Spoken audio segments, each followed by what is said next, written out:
अस्सलाम वालेकुम जी, welcome back to our YouTube channel learn Italian in Urdu. अगर आप भी उर्दू से इटालियन सीखना चाहते हैं और आप मेरे इस चैनल पर नए हैं तो मेरे इस चैनल को जरूर सब्सक्राइब कीजिएगा और साथ ही साथ बेल आइकन पर लास्ट में क्लिक कीजिएगा ताकि मेरी हर नई आने वाली वीडियो को नोटिफिकेशन सबसे पहले आप तक पहुँच सके। आज का जो हमारा लेक्चर है लेक्चर नंबर 7 है और जो लेवल करें इटालियन लैंग्वेज का वो है B1 और आज के इस लेक्चर में हम पढ़ेंगे इल ट्रापसातो प्रोसिमो। ठीक है, इल ट्रापसातो प्रोसिमो। सबसे पहले हम इसको देख लेते हैं कि ये टेंस जो है बनता कैसे, उसके बाद हम देखेंगे कि इसका इस्तेमाल कहाँ होता है, ठीक है, और कैसे होता है। सबसे पहले मैं आपको वाज़ह करता चलूँ कि ये बहुत ज़्यादा इजी टेंस है, आपको इजीली समझ आ जाएगी इसकी।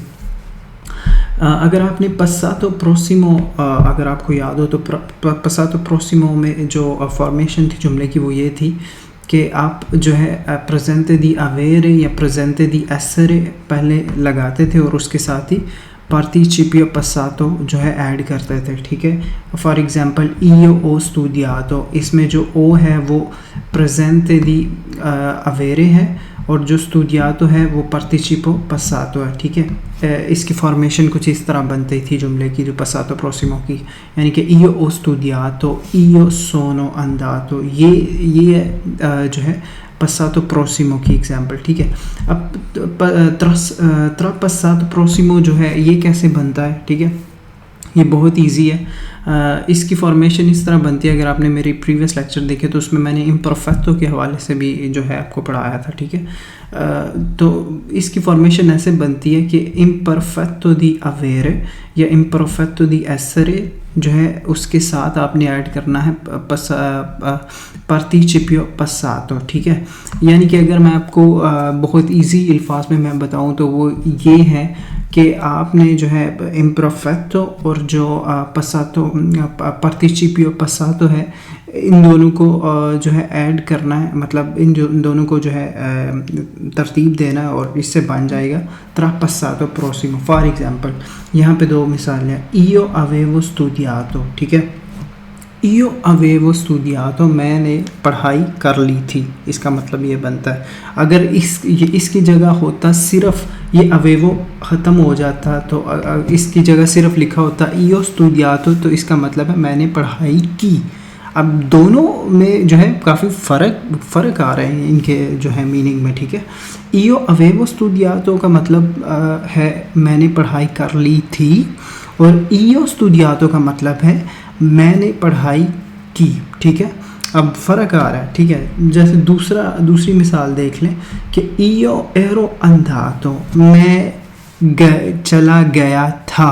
ठीक है, लेकिन यहाँ पे अगर सिर्फ आता io andato तो इसका मतलब बनना था मैं गया। ठीक है, अब दोनों में कितना फ़र्क आ रहा है, ये मतलब इतना डिफरेंस तो नहीं है लेकिन ये है कि फ़र्क ज़रूर है। ठीक है, पसातो प्रोसिमो और ट्रापसातो प्रोसिमो में इतना डिफरेंस नहीं है लेकिन फ़र्क ज़रूर है। और जो इटालियन जो है सही जो है बोलते हैं या जो आपको लिखी मिलती हैं किताबों में, तो ये चीज़ें काफ़ी मायने रखती हैं। जिस तरह हम उर्दू में कोई ऐसे लिखते हैं, कोई मजमून लिखते हैं, फॉर एग्ज़ाम्पल कोई स्टोरी लिखते हैं, ठीक है, तो ये जुमले बड़े मैटर करते हैं। ठीक है, अगर मैं कहूँ कि मैंने खाना खा लिया, ठीक है, या मैंने खाना खा लिया था, अब इन दोनों में आपको फ़र्क क्या नज़र आ रहा है? अगर मैं बोलता हूँ कि मैंने खाना खा लिया, इसका मतलब आप यूँ लेंगे कि अभी अभी ये जो वाक़या हुआ है ये अभी अभी हुआ है या आज ही हुआ है, ये इतना पुरानी बात नहीं है कि अगर मैं कहूँ कि मैंने खाना खा लिया। ठीक है, अगर मैं कहूँ कि मैंने खाना खा लिया था तो ये आपके ऑटोमेटिकली माइंड में आएगा कि ये कोई पुरानी स्टोरी सुना रहा है, कोई आज से 1-2 मंथ पहले की या साल पहले की, यानी कि ये कह रहा है कि मैंने खाना खा लिया था।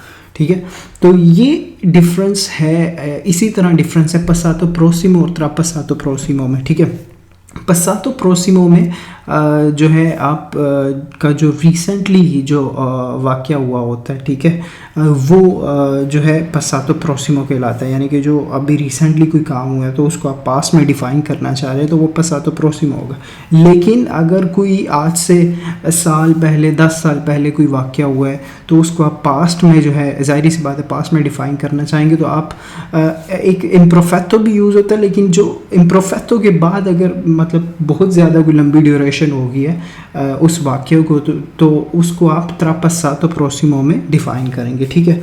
तो नीचे लिखा हुआ है quindi il trapassato prossimo di un verbo si forma con imperfetto di essere o avere più il participio passato del verbo, यानी कि ये वही फार्मूला बता रहे जो हमने ये पढ़ा है, ठीक है। यानी कि इसके बनाने का फार्मूला ये है कि imperfetto di avere, imperfetto di essere plus पार्टिसिपियो passato, ठीक है। imperfetto di avere क्या है, ठीक है। अब पास्ट में जो है imperfetto di avere क्या है, ठीक है। imperfetto di avere ये है io avevo, tu avevi, lui lei aveva, ठीक है। ये imperfetto di avere है, ये सारे जो है लिखे हुए हैं यहाँ पे।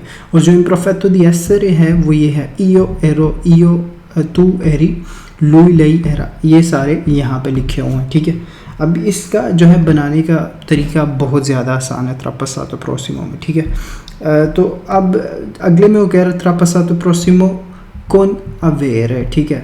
अब io avevo studiato, ये उसने मिसालें दी, tu avevi studiato, lui lei aveva studiato, तो ये इस तरह इसकी जो है फॉर्मेशन बनती है। इसकी formation imperfetto di avere, imperfetto di essere plus participio passato, ठीक है। ये इसकी फॉर्मेशन बनने का तरीका है। अब इसको इस्तेमाल कहाँ आपने करना है, मतलब कैसे ये इस्तेमाल होगा, ठीक है। uso del trapassato prossimo, uso del यानी कि यूज़ ऑफ trapassato prossimo, इसका इस्तेमाल जो है वो कहाँ होता है, ठीक है। मिसाल है जी, ieri ho ritrovato il diario che avevo scritto 10 anni fa, ठीक है। ieri ho ritrovato, कल मैंने ढूंढी il diario, diary che avevo scritto, जो मैंने लिखी थी 10 anni fa, 10 साल पहले, ठीक है। io ieri ho ritrovato, कल मैंने ढूंढी, ठीक है, ढूंढ ली, यहाँ पे थी नहीं आ रहा, ठीक है। यही डिफरेंस है जो है passato prossimo और tra passato prossimo में, ठीक है। वो कह रहा है ieri ho ritrovato, कल जो है मैंने डायरी ढूंढी, che avevo scritto 10 anni fa, जो मैंने 10 साल पहले लिखी थी। ci sono due azioni, कहते हैं यहाँ पे दो चीज़ें मतलब नोट करने की, tutte e due al passato, यानी कि ये दोनों जो हैं जुमले जो हैं पास्ट के हैं, ठीक है। यहाँ तक एक जुमला बनता है, मेरे एक मिनट में इसको रेस करता हूँ। यहाँ तक जो है io ho ritrovato il diario, यहाँ तक एक जुमला बनता है और यहाँ तक दूसरा जो है जुमला बन रहा है, ठीक है।